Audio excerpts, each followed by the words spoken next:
My girlfriend wanted us to date other people to test my loyalty. She didn't realize I couldn't be chained. I think we should see other people, Laura said, scrolling through her phone.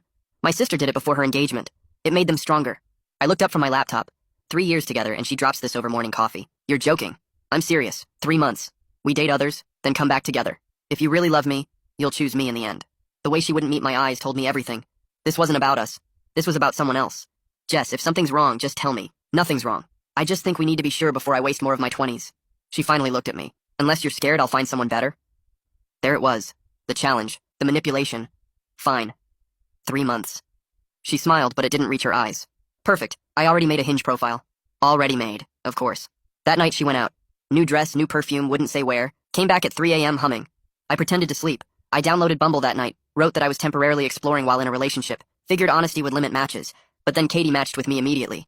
She was a pediatric nurse, a foster dog mom, and sent a message about my bio. Temporarily exploring? That's a new one? Coffee and an explanation? We met at this small place near the hospital where she worked. She wore scrubs with cartoon pandas and apologized for coming straight from a shift. So your girlfriend wants you to date other people? She stirred her coffee, genuinely curious. That's either very evolved or very concerning. I'm leaning toward concerning. What does she think will happen? That I'll realize she's the one, I guess. Katie laughed. Not mean, just understanding. Or she's already dating someone and needs permission. My stomach dropped. It made sense. The sudden distance. The weird schedule changes. The way she'd been guarding her phone like state secrets. Sorry, Katie said. That was harsh.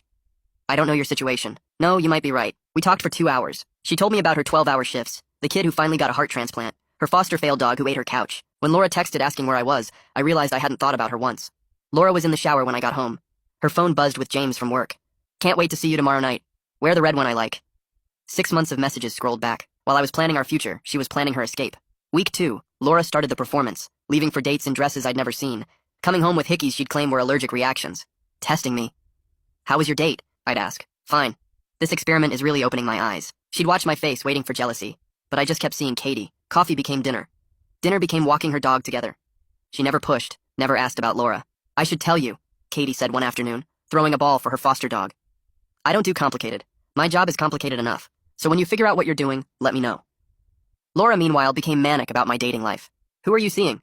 What does she look like? Is she prettier than me? She started doing things she'd never done. Cooking elaborate meals, wearing lingerie to bed, trying to mark her territory. Jess, you wanted this. I wanted you to fight for me. By dating other people? She threw her phone. You were supposed to hate it. To realize I'm all you need. Then why are you covered in someone else's cologne? Silence. Then, it's not what you think. It's exactly what I think. She broke down. Admitted James had been pursuing her for months. She'd resisted until she felt ignored. Classic Laura. Nothing was ever her fault. Week 6, Katie texted that she'd adopted the foster dog officially. Sent a picture of the adoption papers. Figured if I'm going to commit to something, might as well start here. I smiled like an idiot at my phone. That night, Laura came home crying, makeup ruined, dress torn at the zipper. He doesn't want me, she sobbed. James said I was just fun, nothing serious, that he could never leave his fiancée for someone who'd cheat. You've been seeing an engaged man? We worked together. It just happened. But I thought if you were dating too, it wouldn't be wrong. That's not how this works. I know. She collapsed on our couch. I ruined everything, but we can fix this. End the experiment early. Go back to normal. There is no normal anymore, Jess. She grabbed my hands. Please, I'll do anything. Therapy, couples counseling, whatever you want. I want honesty. How long has James been happening? She looked away. 3 months, she lied through her teeth. I'm done, Jess. You can't leave me. She pulled me closer, desperate. I'm pregnant. Everything stopped. What? 5 weeks. I just found out. She touched her stomach. It's a sign. The universe telling us to work this out. I knew I had a choice to make. I sat there on the couch not moving while she kept one hand on her stomach. My brain started doing math I didn't want to do. We'd last slept together maybe 3 weeks ago, which could line up with 5 weeks pregnant if you counted from her last period. But she'd also been sleeping with James for who knows how long, so the timing worked for him too. Laura watched my face and I could see her trying to read what I was thinking. I needed facts before I could make any decision about what came next. I stood up and walked to the kitchen to get some space. She followed me and grabbed my arm. I pulled away gently but firmly. We needed to talk about this like adults, not like whatever we'd been pretending to be for the past 6 weeks. I turned around and looked at her directly. We had to have an honest conversation about dates and who this baby's father actually was. She immediately got defensive and started talking fast about how she tracked her cycle in an app and knew exactly when she ovulated. I let her finish and then pointed out the obvious problem. She'd been sleeping with James too, so unless she had separate tracking for both of us, she couldn't actually know for sure. Her face went red and she started crying, asking how I could accuse her of not knowing her own body. I stayed calm and explained that I wasn't accusing her of anything except sleeping with 2 people during the same time period. That was just a fact. We needed a paternity test before anything else could happen. She sobbed that I didn't trust her, and that hurt more than anything else she'd done. I almost laughed at that but managed to keep it together. Trust was something she'd destroyed months ago when she started planning her escape with James. She grabbed tissues from the counter and kept crying while I stood there waiting for her to calm down. Finally, she asked what I wanted to do, and I told her we'd get a paternity test as soon as medically possible. She said fine, but kept insisting it was unnecessary because she just knew it was mine. I went to my laptop that night after she went to bed and started searching everything about paternity testing during pregnancy. Turns out they can do something called non-invasive prenatal paternity testing as early as 7 weeks with just a blood draw from the mom. The baby's DNA shows up in her bloodstream, and they can compare it to potential fathers through cheek swabs. I found a lab about 20 minutes away that specialized in this kind of testing and read through all their information. The test cost around $1,500 and took about a week to get results back. I bookmarked the page and made a note to call them first thing Monday morning. Laura came out of the bedroom around midnight and saw me still on the laptop. She asked what I was doing, and I told her I was researching paternity tests. She sat down next to me and looked at the screen, then got quiet. I asked if she wanted to see what I'd found, and she nodded. We sat there together reading about the process, and she admitted it seemed less complicated than she'd thought. I called the lab Monday morning and scheduled an appointment for the following week, when Laura would be just past 7 weeks. The receptionist was professional and didn't ask questions about our situation. Laura agreed to go, but kept saying it felt wrong to doubt the pregnancy like this. I knew I needed to call Katie and explain what was happening. She'd been honest with me from the start and deserved the same respect. I waited until Laura went to work, and then sat in my car in the parking lot of our apartment. Katie answered on the second ring and sounded happy to hear from me. I told her about the pregnancy announcement and the paternity uncertainty. She got very quiet, and I could hear her breathing on the other end. Finally, she said she needed to step back completely until I had clarity about my situation. It hurt to hear that, but I understood completely. Her life was already complicated enough with her job, and she didn't need my mess added to it. I thanked her for everything, and told her she'd helped me see what a healthy relationship could look like. She wished me luck and said she hoped things worked out however they were supposed to. We hung up and I sat in my car for another 10 minutes just staring at my phone. That was it. The one good thing that had come out of this whole disaster was now gone. I moved my stuff to the couch that evening and told Laura we were roommates until this got sorted out, not a couple trying to work things out. She protested immediately, saying we should be supporting each other through the pregnancy. I explained as calmly as I could that I couldn't pretend everything was fine when I didn't even know if this child was mine. She started crying again and said I was being cruel. I reminded her that she was the one who wanted to see other people, and she was the one who'd been sleeping with James for months. Those were her choices, and now we had to deal with the results. She asked where this left us, and I said it left us as two people waiting for medical test results. Nothing more until we knew the truth. She went to the bedroom and slammed the door. I made up the couch with sheets and a blanket from the hall closet. It wasn't comfortable, but it was better than sharing a bed with someone I couldn't trust. The first prenatal appointment happened 2 weeks later, when Laura hit 8 weeks. I went with her because I wanted to hear medical facts and timelines directly from a doctor. The obstetrician was a woman in her 50s who treated us with professional neutrality, despite the obvious tension in the room. She did an ultrasound and showed us the tiny blob on the screen that was supposedly a baby. Laura cried and reached for my hand, but I kept mine in my lap. The doctor confirmed the pregnancy was progressing normally, and the dates matched up with what Laura had said. Then she asked if we had questions, and I brought up paternity testing. The doctor didn't even blink, just pulled out some information sheets about the process. She explained it was safe for both mother and baby, and could be done any time after 7 weeks. Laura sat there silently, while the doctor went through everything. We left with a folder full of information, and another appointment scheduled for 4 weeks out. I scheduled an STD screening for myself the next day, because I couldn't stop thinking about the chain of people involved. Laura had been sleeping with James, who'd been sleeping with his fiancée, and who knew where else that chain led. The clinic had an opening that afternoon, and I took it. Sitting in the waiting room with a bunch of college students made me feel old and stupid. The nurse who did my blood draw was kind and didn't make me explain anything. She said results would be ready in a few days and they'd call either way. I walked out feeling humiliated, but also relieved that I was being practical about my health. This was just one more thing I had to do to protect myself from the mess Laura had created. Laura tried to initiate sex about a week later, coming out of the bedroom in lingerie I'd never seen before. She said we should be close during this time and reached for me on the couch. I moved away and reminded her about our boundaries. She got angry fast, accusing me of being cold and punishing her. I explained that I was protecting myself emotionally until we had answers about paternity and our future. She called me heartless and said most men would step up and support their pregnant girlfriend. I pointed out that most girlfriends didn't sleep with their coworkers while pretending to run an experiment. She threw a pillow at me and went back to the bedroom. I heard her crying through the door but didn't go to her. I was done being manipulated by tears. I decided to reach out to James directly because he deserved to know what was happening. I found him on social media through Laura's profile and sent a carefully worded message. I introduced myself and explained that Laura was pregnant and paternity testing was happening. I kept it factual and didn't accuse him of anything. He responded within an hour with a message full of anger. He said Laura had told him she was on birth control and accused her of trying to trap someone. He called her crazy and said he wanted nothing to do with any of this. Then he blocked me before I could respond. I showed Laura the message and she went pale. She insisted she had been on birth control, but admitted she'd missed a few pills during stressful weeks. I asked if she'd told James that and she looked away. Of course she hadn't. She'd let him think everything was fine while playing both of us. Laura's sister Lexi called me 2 days later completely out of nowhere. She said Laura had told her everything and she wanted to help mediate. I listened while she explained that Laura had always had abandonment issues from their dad leaving when they were kids. She said Laura made bad choices when she felt insecure and needed people to understand that. I stayed polite and told her I appreciated the context, but family history didn't excuse lying and manipulation. I had to focus on practical next steps rather than excuses. Lexi got quiet and then said she hoped I'd give Laura another chance for the baby's sake.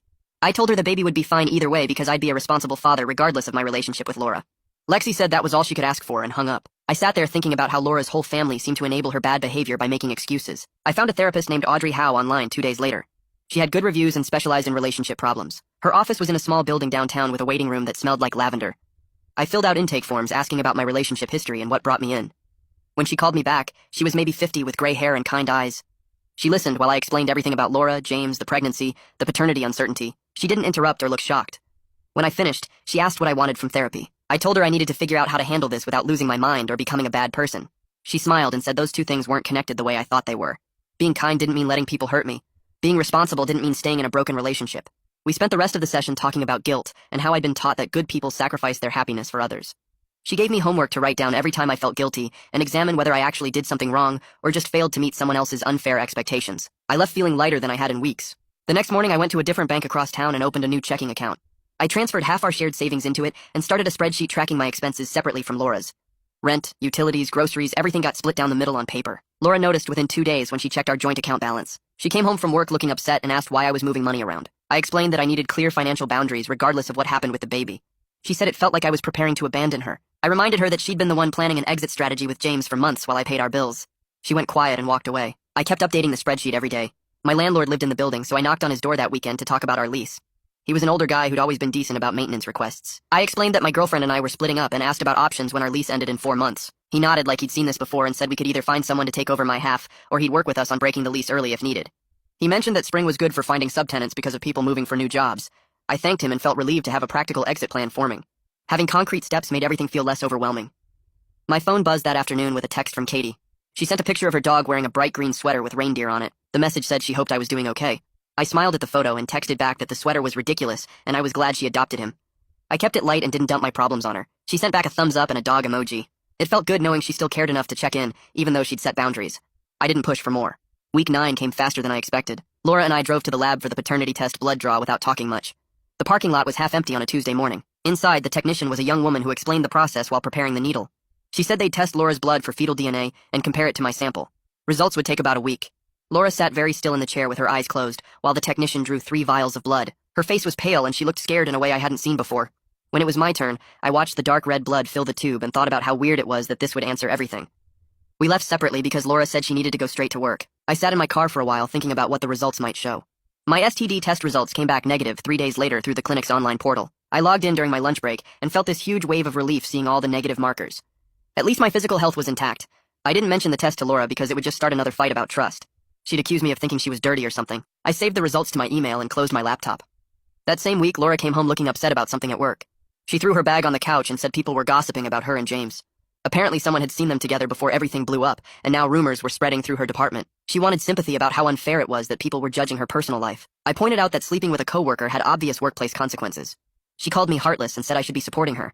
I reminded her that she'd made these choices and needed to deal with the results. She went to the bedroom and slammed the door. I called Chase that night and told him everything that had happened since the pregnancy announcement. He listened without interrupting, and then said he'd help me move whenever I needed it. He didn't try to fix anything or tell me what to do. He just said he was there if I needed him. Having someone in my corner who wasn't trying to solve my problems or take sides made me feel less alone. I thanked him and we talked about normal stuff for a while, which felt good. Laura surprised me a few days later by showing me confirmation emails for therapy appointments she'd scheduled. She said she wanted to work on herself no matter what happened with us. I told her I was glad she was getting help, but it didn't change my boundaries. She looked hurt, but nodded. I knew therapy was good, but actions mattered more than intentions. She'd have to prove through her behavior that she was actually changing. The paternity test results email came exactly 1 week after the blood draw. I opened it sitting at my desk and read through the medical language twice to make sure I understood. Insufficient fetal DNA for conclusive results. The lab explained that this happens sometimes in early pregnancy, and we'd need to wait until week 12 to try again. Another month of living in this weird limbo where nothing was settled. Laura cried when I showed her the email. I just felt tired. We had 4 more weeks of uncertainty ahead, and I didn't know how much more of this I could take. I started browsing rental listings the next day during my lunch break. Studio apartments in my price range were mostly in older buildings farther from downtown, but I needed options ready regardless of what the paternity test showed. I saved 3 promising listings to a folder on my laptop and made notes about security deposits and move-in dates. That evening, Laura walked past while I had the rental site open and stopped cold. She stared at the screen for a long moment before her face crumpled. She asked what I was doing and I told her the truth. I needed to be ready for whatever happened. She sank onto the couch and started crying, saying I was giving up on us before we even knew if the baby was mine. I closed my laptop and explained I was preparing for multiple futures, not making a final decision. She wiped her eyes and said it felt like I was already gone. I stayed quiet because part of me was already gone, had been since I found those messages from James. She went to the bedroom and I heard her crying through the door, but I didn't follow. 2 days later, Laura came home from work looking shaken and told me James had been moved to a different team. Apparently, HR had caught wind of the situation through office gossip and decided to separate them to avoid workplace drama. She said he wouldn't even look at her in the hallway that morning when she tried to talk to him. I felt this weird mix of satisfaction and guilt. James was facing consequences too, even if his life would be way less disrupted than ours. Laura kept checking her phone all evening like she expected him to text, but nothing came. She finally threw her phone on the couch and said she felt stupid for thinking he actually cared about her. I didn't say anything because what was there to say? I had my therapy session with Audrey the following afternoon and told her about the apartment hunting and the limbo of waiting for the retest. She asked how I felt about potentially being a father under these circumstances. I admitted I was scared, but also felt this strange sense of responsibility already. She nodded and said, responsibility didn't equal staying in a broken relationship. We talked about co-parenting without being romantic partners. She explained how I could be a good dad and still have boundaries with Laura. She said a lot of people confuse duty with love and end up miserable trying to force something that isn't working. That made sense to me in a way nothing else had. I left her office feeling clearer about what I needed to do. That night, Laura had what felt like her first moment of real honesty since this whole mess started. We were both in the living room and she suddenly put down her phone and looked at me. She said she needed to tell me something. I waited and she took a deep breath. She admitted she started the whole experiment because she wanted permission to pursue James without feeling guilty about cheating. She thought I would just date casually while she explored something real with him. She never expected me to actually connect with someone like Katie. Her voice cracked when she said Katie's name. I sat there processing this and realized it explained everything. The sudden proposal, the already made dating profile, the way she seemed surprised when I actually went out with someone. I thanked her for finally being honest. She looked shocked that I wasn't yelling. She asked if knowing the truth changed anything. I told her it actually made me more certain we shouldn't be together, because we clearly wanted different things from a relationship. She started to argue but stopped herself. She asked what I wanted. I said I wanted honesty and respect, and a partner who didn't play games with my feelings. She nodded slowly and said she understood. We sat in silence for a while and it felt like something had shifted between us. Not fixed, but at least honest. At week 12, we went back to the lab for the second blood draw.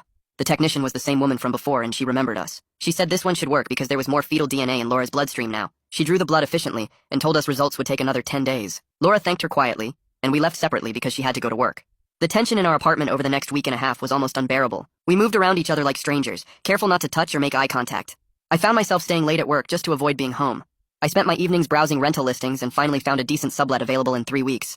The guy was going overseas for work and needed someone to take over his lease. The rent was reasonable and the place was furnished. I put down a deposit without telling Laura because I needed to move out regardless of the test results. Living together was making everything harder. I needed physical space to think clearly about whatever came next. When I told Laura about the sublet, she just nodded like she expected it. Then her family started calling. First her mom, then her sister Lexi, then even her aunt who I'd only met twice. They all had the same message. Laura needed support, and I shouldn't abandon her during this difficult time. They painted her as a victim of her own poor choices who deserved another chance. I listened politely to each of them, and then firmly explained I wasn't abandoning Laura or a potential child. I would be there for whatever co-parenting responsibilities came. But I also wasn't staying in a relationship built on lies and manipulation. Her mom got upset and said I was being selfish. I told her I needed to go and ended the call. The calls kept coming for a few days, but I stopped answering. Chase came over the following weekend to help me start packing. We worked methodically through my stuff, boxing up books and clothes and kitchen items I'd accumulated over 3 years.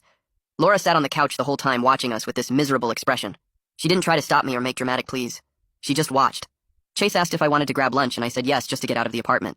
Over burgers, he told me he was proud of me for setting boundaries. That meant more than he probably knew. When we got back, Laura was in her room with the door closed. We finished packing most of my stuff and stacked the boxes against the wall. That night, I was scrolling through social media and saw Katie had posted a picture. She was at a restaurant with someone who might be a date. Some guy with his arm around her chair, both of them smiling. I felt this sharp pang of jealousy mixed with sadness. I wanted to comment or reach out, but I didn't, because she deserved to move on with her life. She'd been clear about her boundaries, and I respected that. But it hurt seeing concrete evidence that she was doing exactly what she said she would. I closed the app and stared at my boxes stacked against the wall and thought about how everything had changed in just a few months. The email came 3 days later while I was sitting in my car outside a grocery store. Subject line said results available, and my hands shook so bad I almost dropped my phone trying to open the attachment.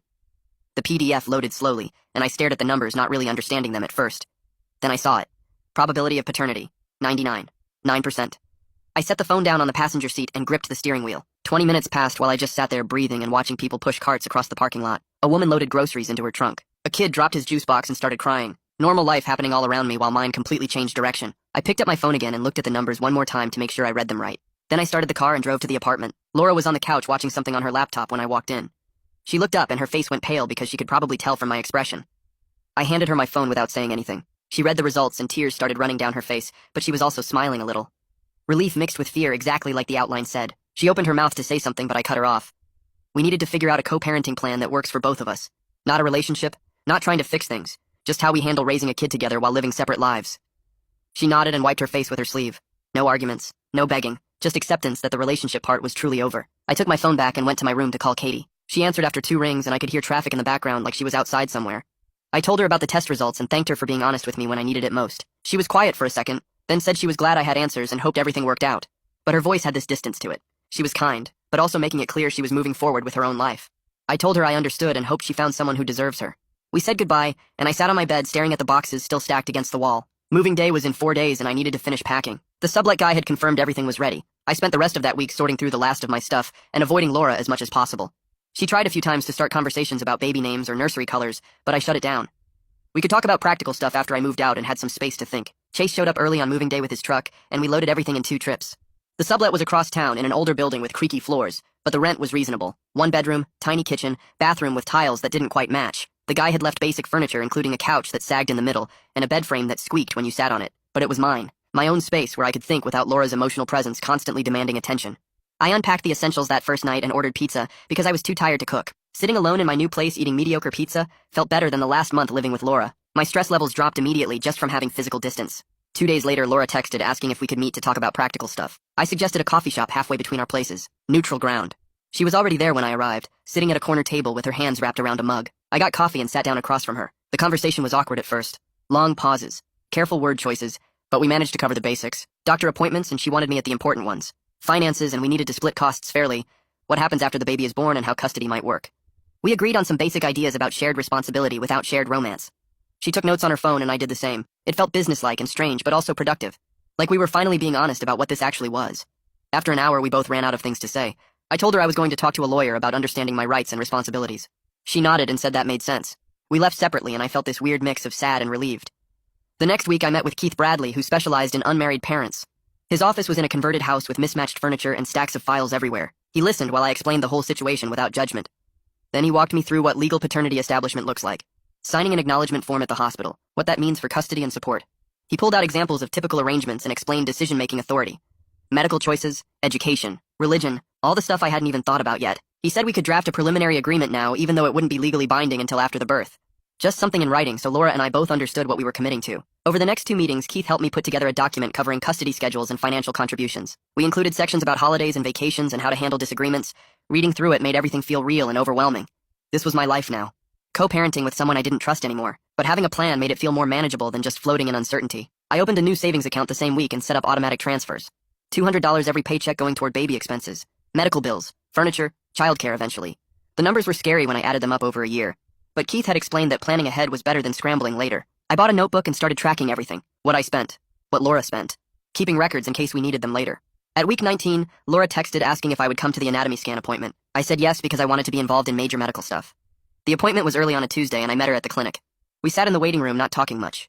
Other couples around us holding hands and looking excited. We probably looked weird sitting 2 chairs apart scrolling through our phones. The tech called us back and Laura got on the table, the gel and the wand, and then suddenly there was this image on the screen. Tiny hands, a face in profile. The tech pointed out different body parts and measurements while Laura and I both stared. Everything felt suddenly real in a way the abstract idea of pregnancy never did. This was an actual person. My son. The tech asked if we wanted to know the sex and we both said yes at the same time. She moved the wand around and smiled. You're having a boy. Laura reached for my hand and I let her hold it for that moment. Her palm was sweaty and she was crying again. I squeezed back because some things go beyond a broken relationship. This was our son. Whatever else happened between us didn't change that. We were going to be parents together even if we couldn't be partners. The tech printed out pictures and Laura clutched them the whole way to the parking lot. I walked her to her car and she turned to me with this vulnerable expression. Thank you for coming. I nodded and said I would be there for the important appointments. Then I got in my own car and sat there for a while looking at the ultrasound picture she had given me. A boy. My son. Everything was changing and I was scared but also ready to figure it out one step at a time. My next therapy session with Audrey happened 3 days after the ultrasound. I sat in her office and told her about seeing my son on the screen and how real everything suddenly felt. She asked me what scared me most about becoming a father and I said everything. The responsibility, the money, sharing custody with someone I don't trust anymore. She wrote something in her notebook and looked at me. Your anger at Laura is separate from your feelings about this baby. He didn't choose any of this. I knew she was right, but separating those feelings was harder than it sounded. We spent the rest of the session talking about what kind of father I wanted to be and what that looked like practically. She gave me homework to write down 3 things I could control about the situation and 3 things I needed to let go of. I left feeling slightly less overwhelmed but still pretty scared about the whole thing. That weekend, Laura started texting me pictures of baby furniture, a crib from Target, a changing table from IKEA, a rocking chair she found on Facebook Marketplace. I realized we were about to buy duplicate everything if we didn't coordinate. I suggested we make a shared spreadsheet to track purchases and split costs. She agreed immediately and sent me a Google Sheet link within an hour. We added columns for item, cost, who bought it, and which house it would go to. It felt weirdly businesslike but also practical. Over the next few days, we filled it in with basics. She bought the crib for her place. I bought one for mine. We split the cost of a car seat since we'd need to transfer it between cars. She got a bassinet, I got a portable playpen. The spreadsheet helped us avoid fighting about money and made everything feel more manageable. At week 24, I was at work when my phone rang with Laura's number. I almost didn't answer, but something made me pick up. She was crying and her words came out jumbled. Spotting. Emergency room. Please come. I grabbed my keys and told my boss I had a family emergency. The drive to the hospital felt like forever, even though it was only 15 minutes. I found her in the ER waiting area, holding her stomach with both hands and looking pale. The nurse called us back pretty quickly and got her on a bed. Laura squeezed my hand while the doctor did an exam. They hooked her up to monitors to check the baby's heartbeat and did an ultrasound to look at everything. The doctor explained that some spotting can be normal, but they wanted to make sure. The heartbeat sounded strong and steady on the monitor. The ultrasound showed everything looked fine, probably just a small issue with the placenta that resolved itself. Laura started crying again, but this time from relief. They kept her for observation for 2 hours and I stayed the whole time. I got her water and crackers from the vending machine. I helped her text her sister to let her know what was happening. When they finally discharged her with instructions to take it easy for a few days, I walked her to her car. She turned to me in the parking lot and just stood there for a minute. Thank you for coming so fast. I nodded and said of course I would come for something like this. She looked exhausted and scared. I'm really afraid of doing this alone, of being a single mom. I wish things had gone differently with us. I told her honestly that I was scared too. Being a parent was going to be hard no matter what. But we could both be good parents separately. Our son would be better off with 2 honest people co-parenting than 2 miserable people forcing a relationship that didn't work. She wiped her eyes and got in her car. I watched her drive away, and then sat in my own car for a while before heading home. My next therapy session with Audrey focused on what happened at the hospital. She asked me how it felt to be there with Laura during a crisis. I said it felt like the right thing to do, but also confusing. Part of me wanted to comfort her, and part of me remembered why we broke up. Audrey explained that crisis situations can create false intimacy. When something scary happens, we fall back on old patterns and old relationships. But showing up for medical emergencies doesn't mean getting back together romantically. I needed to keep that distinction clear in my head. She reminded me that I could be supportive as a co-parent without blurring boundaries as an ex-partner. I could care about Laura's well-being and our baby's health without sacrificing the boundaries I'd set for myself. That made sense, but I knew it would be hard to maintain when emotions ran high. A few days later, Laura texted me that things at work were getting better. The gossip about her and James had mostly died down. He stayed on his separate team and they barely saw each other. She said she was actually doing better now that the affair drama was over. She'd been taking on new projects to stay busy and productive. Her boss seemed impressed with her recent work. I was glad she was finding some stability, even though part of me still felt bitter about how everything went down. At week 26, I signed up for a prenatal class at the hospital. Laura was taking a different class with her sister, so I went alone. The instructor was a nurse who'd been teaching these classes for 20 years. She covered basics like diaper changing and safe sleep practices, and how to tell if a baby was sick. I sat in the back taking careful notes in my phone. The other people in the class were mostly couples holding hands and looking excited. I felt out of place being there solo, but I was determined to learn everything I could. When the instructor asked if anyone had questions, I stayed quiet, but I watched everything she demonstrated. How to support a baby's head, how to swaddle properly, how many ounces of formula per feeding. I left with a folder full of handouts and a head full of information, and still feeling pretty overwhelmed about my competence level. At week 28, Laura and I met with Keith again at his office. He had our preliminary agreement pulled up on his laptop. We spent 2 hours going through it section by section and adding more specific details now that we were getting closer to the birth. Keith helped us work out a tentative custody schedule. Weeknights would mostly be with Laura since she had more flexible work hours. I'd take weekends and some evenings. We agreed on protocols for making medical and educational decisions together. We established clear financial responsibilities, including splitting medical costs and setting up child support payments. Keith explained that this still wouldn't be legally binding until after the birth, when we could formalize everything through the courts. But having it written down now meant we both understood what we were committing to. Laura signed the updated document and so did I. Keith made copies for both of us. I put mine in a folder with all my other baby paperwork that was slowly taking over my desk. The next week I went apartment hunting. My sublet was fine temporarily, but I needed a real long-term place where my son could stay with me regularly. I looked at probably 10 different apartments before finding a 1-bedroom that had enough space for a small nursery area. The rent was $200 more than my sublet, but the location was good and the building was safe. I filled out the application and provided all the required documents. 3 days later, the landlord called to say I was approved. I signed the lease that same afternoon, officially committing to staying in the city and being an active parent. That night, I measured the space where the crib would go and started planning the layout in my head. Late one night, about a week later, my phone buzzed with a text from Laura. I almost ignored it, thinking it was another furniture picture, but then I read it. I'm sorry. For everything. For the affair. For manipulating you with the experiment. For making such a mess of our lives. I take full responsibility for what I did. I know saying sorry doesn't fix anything, but I needed you to know that I understand how badly I hurt you. I stared at the message for a long time. Part of me wanted to ignore it. Part of me wanted to write back something angry. Instead, I wrote that I appreciated the apology, but what mattered now was moving forward as co-parents. We couldn't change the past, but we could choose how we handled the future. She sent back a simple okay, and that was it. I put my phone down and went to bed, feeling like maybe we were finally getting to a place where we could actually make this work. Chase showed up the next Saturday with his truck and a toolbox. We loaded boxes of baby stuff I'd been collecting, the disassembled crib still in its packaging, a changing table from a secondhand store. The new apartment felt empty when we carried everything up the stairs. Chase helped me position the crib in the corner of my bedroom, where it would get the best light from the window.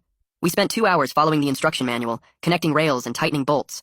The changing table went next to it with a basket underneath for diapers and wipes. Chase stepped back and looked at the setup. He didn't say anything about Laura or the situation, just helped me organize the small space into something that could work for a newborn. When he left, I sat on my bed staring at the empty crib. My son would sleep there in a few months. The thought made my hands shake a little.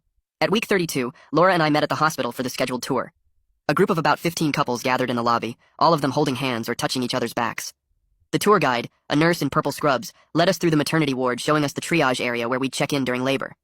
She explained the admission process and what to bring. We walked past several delivery rooms with their big beds and monitoring equipment. The nurse pointed out the birthing tubs and talked about pain management options. She kept gesturing to Laura and me together, saying things like, "You'll want to make sure your partner knows where to the park," and "Dads can stay overnight in the room." Neither of us corrected her. It was easier than explaining that we were co-parents but not together, that we'd broken up during the pregnancy, that this whole situation was complicated. Laura's hand brushed mine once in the hallway and I moved it away. The tour ended with a visit to the nursery, where we could see newborns through the glass. They looked so small and fragile.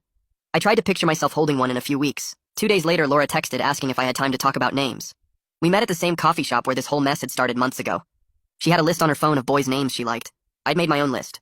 We went through them one by one, crossing off the ones either of us hated. She suggested Matthew after her grandfather. I liked it but wanted something that connected to my family too. My dad's middle name was James, but that felt wrong given everything with her coworker. We kept talking, throwing out options, finding reasons why each one didn't quite fit. Then Laura said, "What about using both our grandfathers' names? Matthew for her side, and Thomas for mine. We could call him Matt or Matty." Something about it felt right. We both sat there for a minute letting it settle. Then she brought up the last name. She said he should have mine since I was establishing legal paternity and would be on the birth certificate. I'd expected a fight about this, but she just agreed like it made sense. Matthew Thomas with my last name. Our son had a name now. The following weekend, I drove to a baby store and bought a car seat. The salesperson showed me 3 different models and explained safety ratings and installation methods. I picked one that seemed straightforward and took it home. Then I spent an hour in my parking lot watching YouTube videos about proper installation. The base had to be at the right angle. The straps needed specific tension. I watched the same video 4 times, pausing it to check my work.